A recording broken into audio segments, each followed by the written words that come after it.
Monsieur Delfalvar, donc responsable de la chaire, est venu en 2017 et on a conventionné justement pour un accompagnement de projet tutoré sur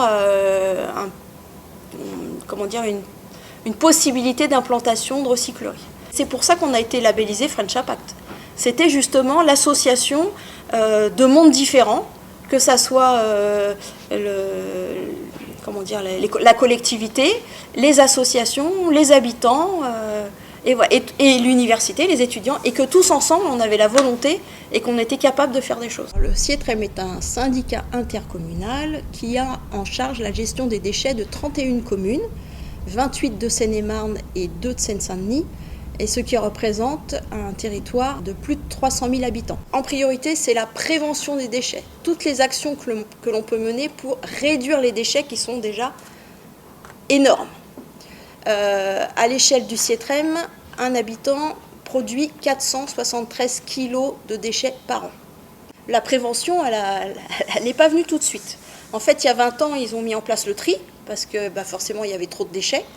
Donc l'idée, c'était d'en recyclant, on allait préserver les ressources naturelles, ce qui était le but. Et puis 20 ans après, on se rend compte que malgré tout, on a beaucoup trop de déchets, même en les recyclant. Et donc du coup, on fait la machine arrière en se disant, maintenant, on va réfléchir, est-ce qu'on a vraiment besoin de produire? Qu'est-ce qui est essentiel? Cette zone de jardinage, c'est du jardinage de démonstration. Le but, c'est qu'on puisse utiliser le compost. Donc c'est du compost qui est fait à partir des restes de repas, du marc de café des employés du CIETREM. Et donc ce compost, il est utilisé sur des carrés potagers et on s'en sert de démonstration lors des formations compostage que l'on donne aux habitants qui le souhaitent. Là, c'est le carré d'aromatique. Donc on a de l'origan, la santoline, de la ciboulette, une énorme touffe de thym citron et de la sarriette. Allez manger à moitié. On a créé un stand, on appelle ça le stand zéro déchet. Et donc l'idée, on a représenté toutes les pièces de la maison avec les alternatives. En fait, on ne peut pas imposer quelque chose sans proposer de solution. Et du coup, c'est à nous.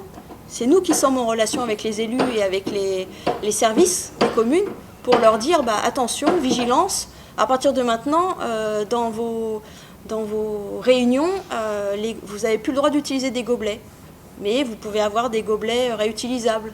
Voici des fournisseurs, voilà quel est le coût moyen.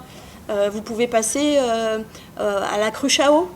Voilà, nous on l'a fait, ça se passe bien. Et puis il y a une nouvelle loi qui est parue l'année dernière, en février 2020, c'est la loi anti-gaspillage économie circulaire, qui là maintenant du coup impose des choses, notamment l'arrêt de fabrication des emballages jetables, les touillettes, les pailles, etc.